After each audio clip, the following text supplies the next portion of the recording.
திண்டுக்கல் மாவட்டம் கொடைக்கானலில் உள்ள கீழ்மழை கிராம பகுதிகளான பண்ணைக்காடு, தாண்டிக்குடி கிராமங்களில் கடந்த 2 நாட்களாக காட்டு யானைகளின் அட்டூழியம் நாளுக்கு நாள் அதிகரித்து வரும் நிலையில் தாண்டிக்குடி பகுதியில் சுற்றி வரும் ஒற்றை காட்டு யானையால் பொதுமக்கள் அச்சத்தில் உள்ளனர். மேலும் சாலை மற்றும் மக்கள் குடியிருக்கும் பகுதியில் உலா வந்த ஒற்றை காட்டு யானையால் அப்பகுதி மக்கள் பெரிதும் அச்சமடைந்துள்ளனர். குறிப்பாக கடந்த 2 நாட்களுக்கு முன்னதாக பண்ணைக்காடு பகுதியில் விவசாய நிலங்கள் மற்றும் முருகன் கோவில் அன்னதான கூடாரத்தை காட்டு யானைகள் சேதப்படுத்தியது குறிப்பிடத்தக்கது. 3 நாட்களுக்கு மேலாக வனத்துறையினர் போராடியும் காட்டு யானையை வனப்பகுதிக்குள் விரட்ட முடியாமல் தவிர்த்து வருகின்றனர். இதனால் கிராம மக்கள் மற்றும் விவசாயிகள் தங்களுடைய சொந்த வேலை மற்றும் விவசாய நிலத்திற்கு கூட செல்ல முடியாமல் கடும் இன்னலுக்கு ஆளாகி வருகின்றனர்.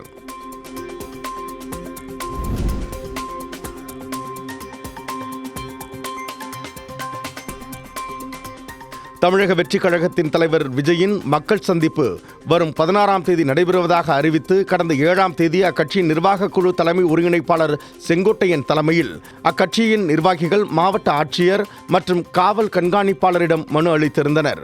முதலில் பவளத்தான் பாளையத்தில் உள்ள 7 ஏக்கர் நிலம் பார்வையிடப்பட்டு அதற்கான அனுமதி மறுக்கப்பட்டது.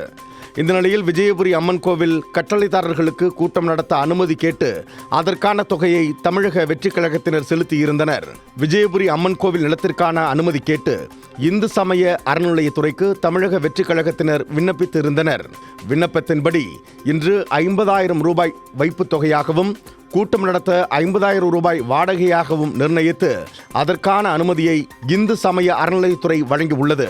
வைப்புத் தொகையையும் அதற்கான வாடகை தொகையையும் தமிழக வெற்றிக் கழகத்தினர் செலுத்தியுள்ள நிலையில் வரும் 18ஆம் தேதி தமிழக வெற்றிக் கழகத்தின் மக்கள் சந்திப்பு கூட்டம் நடைபெறுவது தற்போது உறுதி செய்யப்பட்டுள்ளது.